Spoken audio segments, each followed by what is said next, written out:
L'incertitude est le maître mot en raison des tensions au Moyen-Orient. Dans la région, la hausse du prix des carburants suite au début des hostilités aura pour effet de compliquer le début de la saison des semences des agriculteurs. J'ai des transports de grains qui vont arriver, entre autres, de Saskatchewan. Fait que là, ça veut dire que les prix vont certainement monter passablement plus que ce qu'on s'était entendu. Il y en a d'autres qui vont arriver du lac Saint-Jean pour ici. Encore là, ça va augmenter beaucoup plus que ce qui était prévu. Dans la région, on parle notamment de 40 à 60 dollars de plus la tonne par rapport au reste de la province. Or, que ce soit gaz, fuel, propane, les agriculteurs n'ont pas le choix. Ils n'ont aucune alternative aux combustibles fossiles. C'est certain qu'on va essayer peut-être de baisser un peu nos façons culturelles, mais on n'a pas le choix d'aller dans les champs avec des tracteurs, puis de faire ramener, puis on parle juste au niveau des engrais, là, qui va avoir un impact énorme, là, parce que c'est quand même du pétrole qui sert au niveau des engrais. Fait que tous les transports, là, ça va augmenter rapidement.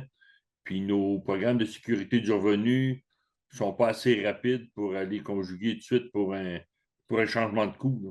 Si le pétrole monte de 25% avec les distances à parcourir pour les agriculteurs de la région, ça va faire mal, souligne le président de l'UPA. Et c'est une situation malheureusement déjà connue suite au conflit en Ukraine. Bien, lorsque c'est arrivé, cette chose-là, les prix ont monté, on a absorbé une grande partie. C'est un peu pour ça que les entreprises se sont trouvées en situation beaucoup plus précaire depuis les 2 ou 3 dernières années. Selon les experts de GFM Groupe Financier, en réalité, ce sont tous les consommateurs qui devront en payer les pots cassés. Tout, en fait, tout autour de nous est transporté. Ce qu'on achète à l'épicerie a été transporté. La table sur laquelle on travaille a été transportée. Je veux dire, c'est se transporter simplement, prendre l'autobus, prendre l'avion, ça devient, tout est affecté par ça, malheureusement. Donc, qu'est-ce qui arrive au bout du compte? Ben, c'est qu'on va couper dans des choses qui sont moins nécessaires. On va couper dans des vacances, on va couper dans du superflu, on va couper dans des restaurants, on va couper dans le luxe.